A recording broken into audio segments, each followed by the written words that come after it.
Breaking news from the political space in Nigeria.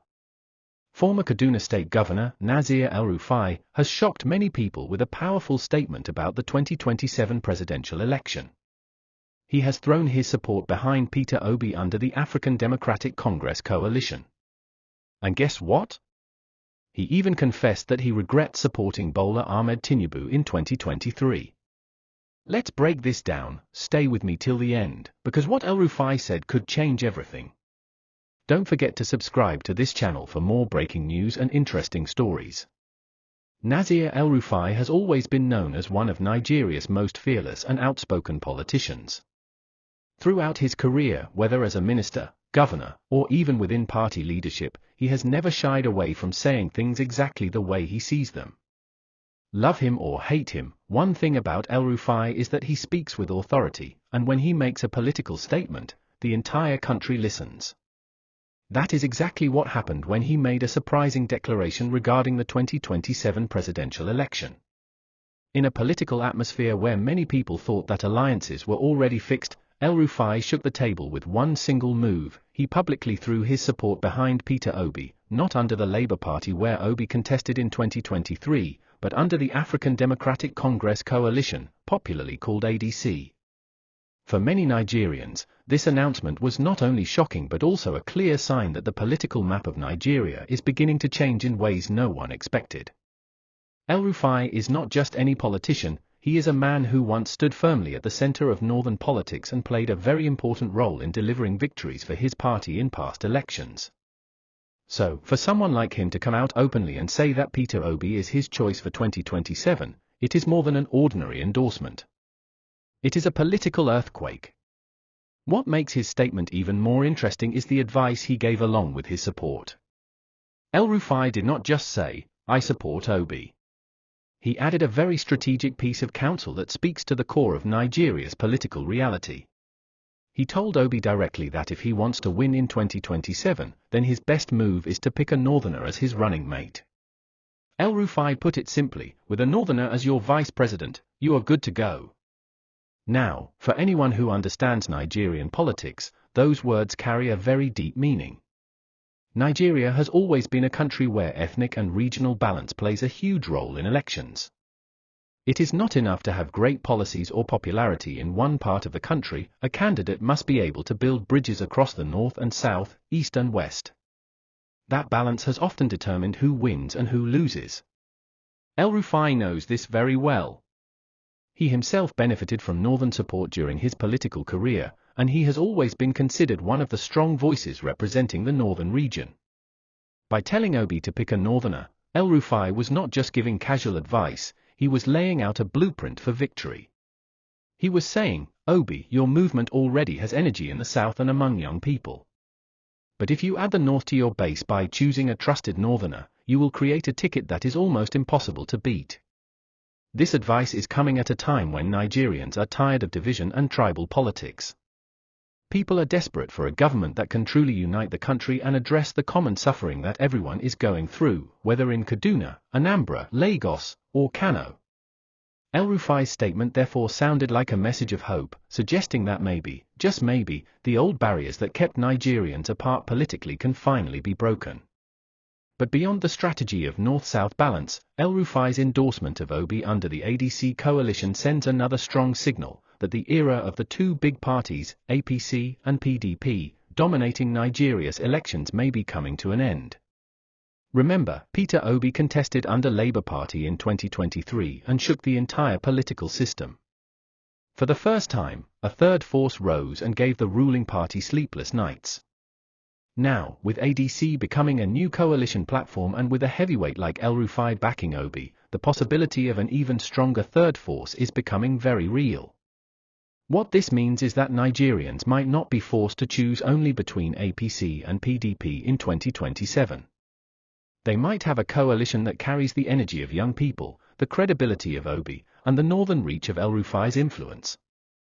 And if that coalition is able to attract other political figures who are dissatisfied with the current state of things, then it could grow into something powerful enough to actually take power.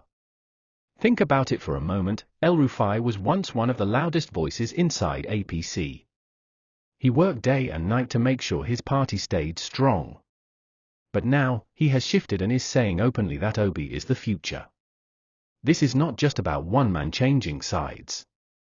It is about a political realignment that could shape the destiny of Nigeria. When people like El-Rufai start speaking like this, it shows that the ground is shifting, and politicians across the country are beginning to rethink their positions. Another reason this shift is so important is that El-Rufai is not known for empty talk. If he says he supports Obi, it is likely that he will also work behind the scenes to build networks, convince other northern leaders, and mobilize people to see Obi not as an outsider but as a candidate they can trust. In Nigerian politics, endorsement is not just about words, it is about the networks and grassroots structures that come with it. El-Rufai has both, and that could change the entire picture for 2027. For Peter Obi, this endorsement is like gold. In 2023, one of the major criticisms of his campaign was that he did not have enough presence in the north. While he did very well in places like Plateau and Nasir, and while he had youth support across the country, his opponents used the lack of northern political heavyweight support against him. But now, with El-Rufai coming on board, that weakness is already being corrected. It means Obi can now walk into the north with confidence, knowing that one of their strongest voices is standing by him. Some people have already started saying that this could be the beginning of a true national ticket, one that unites the aspirations of both northern and southern Nigerians. Imagine an Obi presidency with a credible northerner as vice president. Imagine a ticket that speaks the language of the youth, the workers, the farmers, and also connects with the traditional northern establishment. That is exactly the kind of alliance that can break APC's hold on power and silence PDP's old structures. The fact that El-Rufai chose to make this declaration now, before the campaigns have even started, shows that he wants to send a message early. He wants people to know that the game has changed, that 2027 will not just be a repeat of 2023. It will be a different kind of battle, one where new coalitions are rising, and where the suffering of Nigerians will force politicians to rethink their loyalty to old parties. In essence, Chapter 1 of this story is not just about El-Rufai endorsing Obi. It is about a political heavyweight signaling that Nigerians deserve a better choice. It is about the possibility of a new alliance that cuts across region, religion, and ethnicity. It is about one man who helped APC rise now saying that the future may lie with someone outside APC.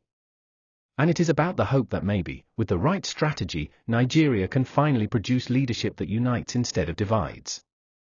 That is why El-Rufai's big shift matters. It is not simply news. It is a turning point.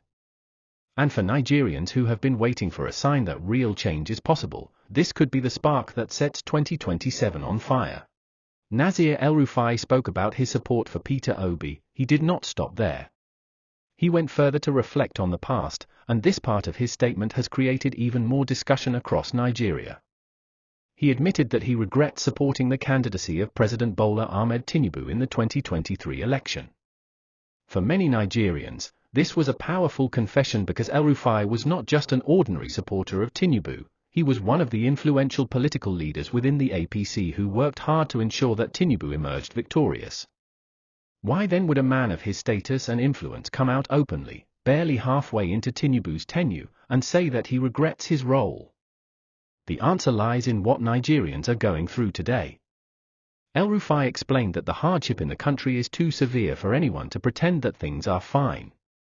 He pointed to the rising cost of living, the unbearable price of fuel, the collapse of the naira, the insecurity in many parts of the country, and the growing frustration of ordinary Nigerians. For him, these realities were not what he believed he was supporting when he campaigned for Tinubu. He believed, like many others in APC, that Tinubu's presidency would bring solutions, stability, and economic growth. But instead, the opposite has happened, and the weight of suffering on citizens is something he can no longer ignore. When you listen carefully to El-Rufai's words, it is not just about personal disappointment, it is about the deep pain of millions of Nigerians. Families are struggling to feed. Salaries that used to be enough for 1 month no longer last more than 1 week.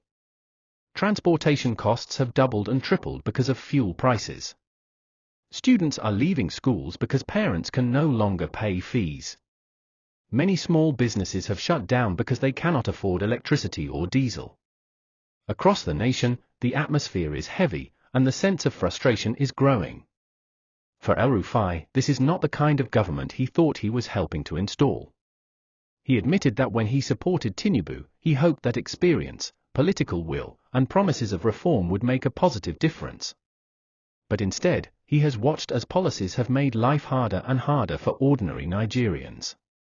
He now feels that standing with Tinubu in 2023 was a mistake because that decision helped bring about the current suffering that people face every day.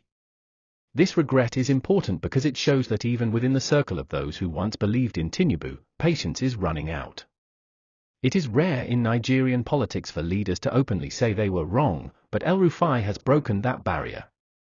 His regret speaks not only for himself but for many other political actors who may feel the same way but are not bold enough to say it in public.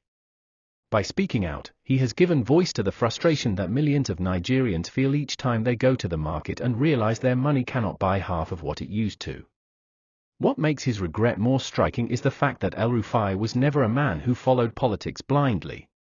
He was considered a strategist, someone who understood numbers, policies, and governance.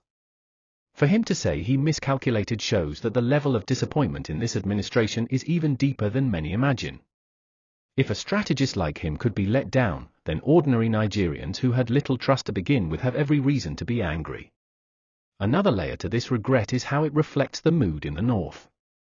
Remember, the North played a big role in delivering victory for APC in 2023. El-Rufai, as a Northern leader, was part of that machinery. Today, Northern communities are some of the hardest hit by insecurity, food shortages, and poverty.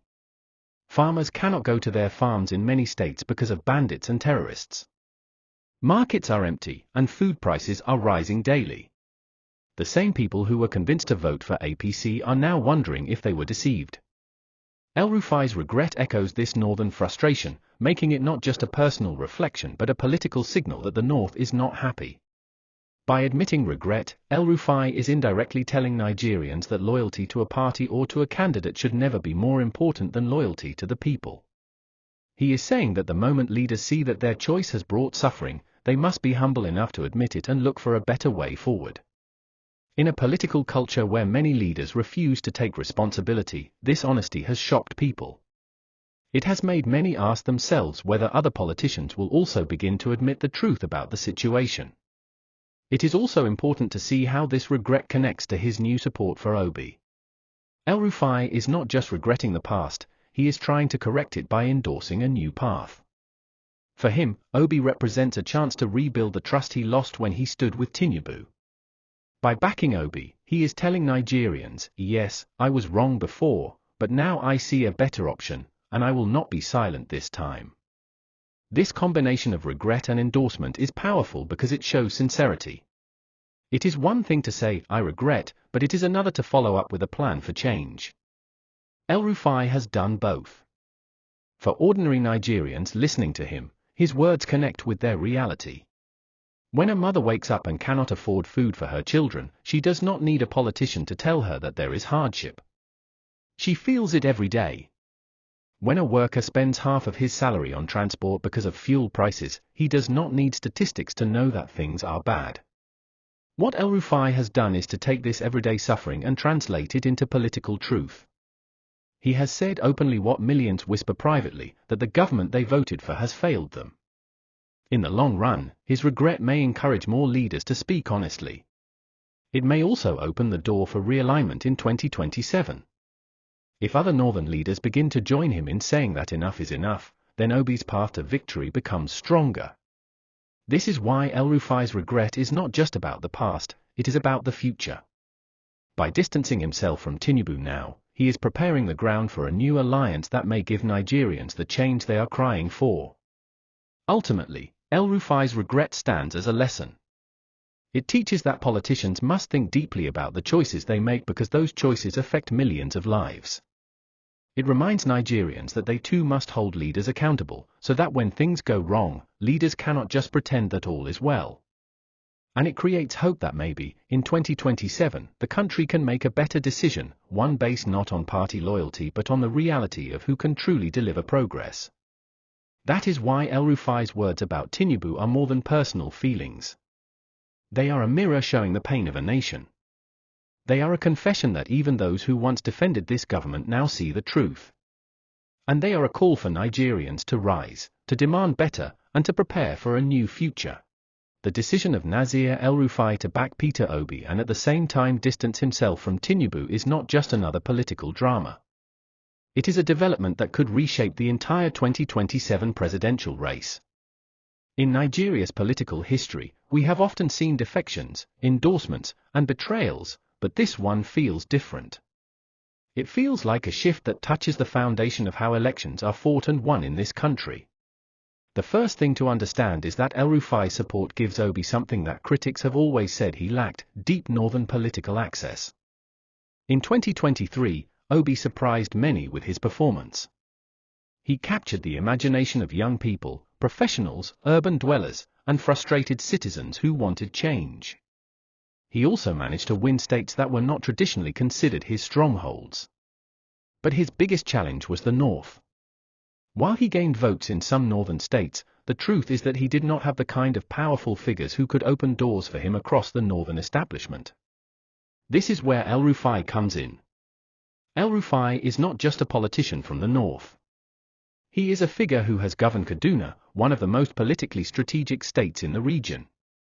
He has built networks over decades, sat at the table where national decisions are made, and knows how to mobilize both grassroots support and elite alliances. When someone like him says, "I support Obi," it immediately changes the conversation. It tells northerners who were once skeptical that Obi might actually be someone worth considering. It also weakens the narrative that Obi is only a southern or youth candidate. Now, combine this with El-Rufai's advice that Obi should pick a northerner as his running mate. This is not casual talk, it is the kind of strategic calculation that has won elections in Nigeria for decades. From the very beginning of our democracy, successful presidential candidates have understood the importance of balancing their ticket. When a southerner runs for president, he almost always picks a northerner as vice president, and vice versa. It is not just about numbers but about creating a sense of inclusion. Nigerians want to feel that leadership belongs to all of them, not just one section of the country. El-Rufai's counsel means that Obi now has a chance to build the kind of ticket that APC and PDP have always relied on. But unlike them, his ticket would also carry the energy of a fresh movement. Imagine the combination: Obi, representing credibility, accountability, and reform, paired with a respected northerner who can bring the region on board. That is the type of alliance that could break the old order and offer Nigerians something new without ignoring the political realities of the country. The second major meaning of El-Rufai's move is that the African Democratic Congress coalition is no longer just a side note. For years, ADC was seen as one of those smaller parties with good ideas but little national presence. That perception is already changing. In politics, what matters is not only the name of the party but the strength of the personalities and movements it can gather. If ADC becomes the platform where Obi, El-Rufai, and possibly other influential figures unite, then Nigerians will see it as a real alternative. This could be the first time in modern Nigerian politics that a coalition outside APC and PDP becomes the center of attention. Let us not forget that Nigerians are tired. After years of rotating between PDP and APC, many citizens feel betrayed. The same promises keep coming, but the same failures follow. A new coalition led by fresh leadership has the chance to capture the imagination of voters who want to break away from the old cycle. The symbolism of Obi leaving Labour Party troubles behind and standing on a broader coalition also shows maturity. It means he is willing to move past old disputes and focus on building a united platform. That alone could make Nigerians take him even more seriously. Thirdly, El-Rufai's support is not only about politics, it is also about psychology. Nigerian elections are not just about numbers, they are about momentum and perception. When the perception spreads that a candidate has cross-regional acceptance, it changes how people talk and think. Many people want to support the winning side, or at least a side that has a real chance of winning. El-Rufai's endorsement sends a message that Obi is no longer just an outsider with a movement, he is becoming a mainstream force. This shift in perception could attract more leaders, more financiers, and more grassroots mobilizers. Politics is about building momentum, and momentum is exactly what El-Rufai has added to Obi's campaign before it even begins. Another important angle is how this affects APC itself. El-Rufai's regret about Tinubu and his decision to move toward Obi will create cracks within APC. Other northern leaders who are quietly dissatisfied with the current government may begin to find courage in his boldness. In politics, no one wants to be the first to break ranks, but once someone respected takes the step, others follow. If more APC leaders begin to drift away, especially from the north, APC's chances in 2027 could weaken dramatically. This is why El-Rufai's statement matters beyond his personal voice. It could trigger a chain reaction. We must also think about how ordinary Nigerians see this. For years, many citizens believed that politicians only acted out of selfishness and never admitted mistakes. El-Rufai has broken that belief, at least partly, by saying he regrets his past support and is now willing to back someone else. This honesty, whether people trust him fully or not, creates the idea that change is possible. Nigerians may begin to feel that if even those at the top are now speaking like ordinary citizens, then maybe 2027 will not just be business as usual. The meaning of this for 2027 is huge. It suggests that the election will no longer be a two-horse race between APC and PDP. Instead, we may see a true three-way contest where a coalition led by Obi and strengthened by figures like El-Rufai can compete on equal terms. This will make the election more unpredictable, but also more democratic, because Nigerians will finally have a real choice outside the old establishment. Beyond politics, this also sets a moral tone. Nigerians are not just looking for leaders who can win, they are looking for leaders who can care. El-Rufai's confession of regret, coupled with his endorsement of Obi, signals that the country may finally be moving toward a politics of conscience. If this becomes a trend, then 2027 could be remembered not just as another election, but as the year when Nigerians began to demand better leadership and got it. In summary, the meaning of El-Rufai's move is threefold. 1. Obi now has a bridge to the north that he lacked before. 2. The ADC coalition has become a credible platform for real national competition. And 3. Nigerians are beginning to see that even established politicians recognize the failures of the present and are willing to seek a better path. When you put all these together, one conclusion stands out: 2027 will not be like 2023. The lines are shifting, the alliances are forming, and the people are restless. The suffering Nigerians have endured is too deep to be ignored, and El-Rufai's endorsement of Obi is a signal that the winds of change may already be blowing. If Peter Obi listens to this advice, chooses wisely, and continues to connect with the people, then 2027 could be the year that history is rewritten. It could be the year when Nigerians rise above the old order, above the recycled excuses, and finally embrace leadership that puts the people first. That is the meaning of El-Rufai's message. That is the meaning of his regret. And that is the meaning of 2027.